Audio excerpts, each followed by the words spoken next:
Oke, selamat datang kembali dalam pembahasan ketujuh untuk mata kuliah pengantar BIPA ini. Kita akan bedah tuntas salah satu keterampilan bahasa yang paling dasar tapi sering banget disalahpahami, yaitu keterampilan menyimak. Kita akan urai semuanya secara sistematis, dari teorinya sampai gimana praktiknya nanti di kelas BIPA. Coba kita renungkan kutipan ini. Ini pas banget buat ngambarin paradoks utama dalam pengajaran bahasa ya, termasuk BIPA. Menyimak itu kan, ibaratnya fondasi buat belajar bahasa, tapi lucunya, dalam praktek, seringkali porsinya kalah jauh sama keterampilan lain kayak berbicara. Nah, kita mulai analisis kita dengan ngebongkar paradoks ini. Kenapa sih keterampilan yang jadi asupan utama bagi pembelajar bahasa asing seringnya cuma dijadiin bahan ujian aja? Bukan sebagai sebuah skill yang benar-benar dilatih secara sengaja dan strategis. Aneh kan? Perubahan cara pandang yang pertama dan paling penting itu ada di sini. Kita tahu dari para ahli seperti O'Malley dan Chamot, kalau menyimak itu bukan sekedar dengerin suara doang. Ini tuh aktivitas otak tingkat tinggi. Pembelajar BIPA itu secara aktif membangun makna dengan cara nyambungin info baru yang mereka dengar dengan pengetahuan yang udah mereka punya. Pertanyaannya sekarang, gimana caranya kita sebagai calon pengajar BIPA bisa ngebantu siswa bergeser dari pendekatan pasif ke pendekatan aktif ini di kelas? Yuk kita lihat perbandingannya. Poin yang penting banget di sini adalah bedanya filosofi antara menguji dan melatih. Pendekatan pasif itu orientasinya ke hasil. Jawabannya benar atau salah. Udah.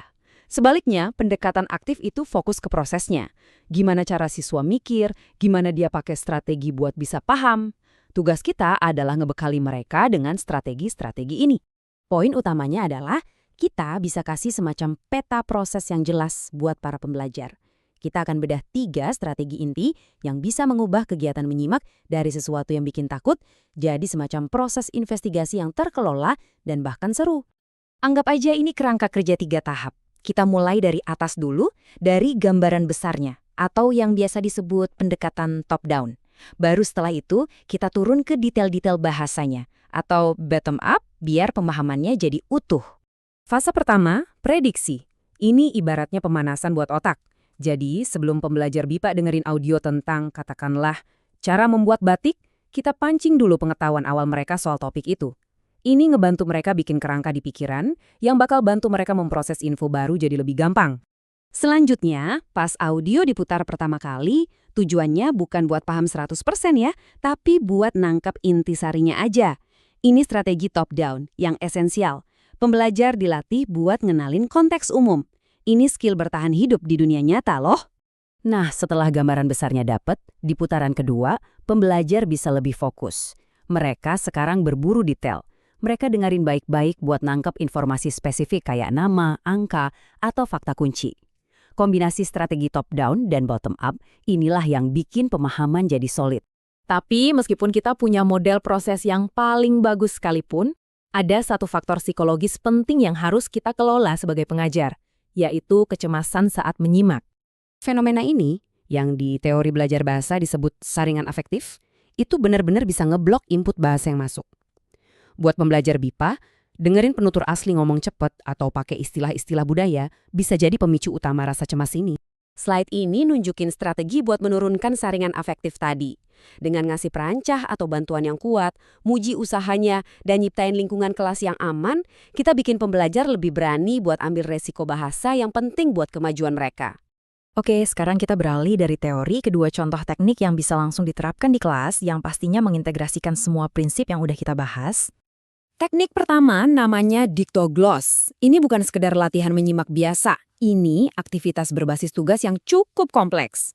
Aktivitas ini maksa pembelajar buat kerja bareng, negosiasiin makna dan bentuk kalimat, dan ini mendorong mereka buat ngeh sama struktur gramatikal dan kosakata di audio yang mereka dengar. Prosedur 5 langkah ini nunjukin betapa terstrukturnya aktivitas ini. Tiap langkah punya tujuan yang jelas, mulai dari aktivasi pengetahuan awal sampai analisis perbedaan antara hasil kerja mereka dengan teks aslinya. Nah, disitulah momen pembelajaran yang paling kuat terjadi. Teknik kedua adalah dengar dan gambar. Ini contoh klasik dari aktivitas yang menciptakan kesenjangan informasi.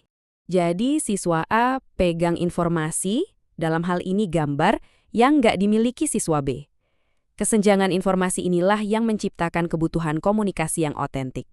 Sementara itu, siswa B nggak cuma dengerin pasif, dia harus aktif nanya buat klarifikasi, ngecek pemahamannya, dan nerjemahin instruksi lisan itu jadi sebuah gambar. Hasil akhirnya bukan cuma sekedar gambar, tapi bukti dari proses negosiasi makna yang berhasil. Aktivitas kayak gini secara langsung melatih kemampuan berkomunikasi, yang mana itu adalah tujuan akhir dari pengajaran BIPA. Ini membawa kita ke kesimpulan yang paling mendasar. Keterampilan reseptif, khususnya menyimak, dan keterampilan produktif, khususnya berbicara, itu punya hubungan simbiosis. Nggak bisa dipisahkan. Input yang kaya dan bisa dimengerti, itu syarat mutlak buat bisa menghasilkan output yang akurat dan fasih. Saya akan tinggalkan Anda dengan pertanyaan ini buat direnungkan dalam praktek mengajar Anda nanti. Gimana kalau kunci untuk bisa berbicara lebih baik, itu ternyata bukan lebih banyak bicara, tapi menyimak lebih dalam. Dengan mengubah cara kita mengajar menyimak, kita mungkin sedang membuka kunci untuk menciptakan pembelajar BIPA yang nggak cuma fasih, tapi juga komunikator yang percaya diri dan efektif. Sekian pembahasan kita kali ini.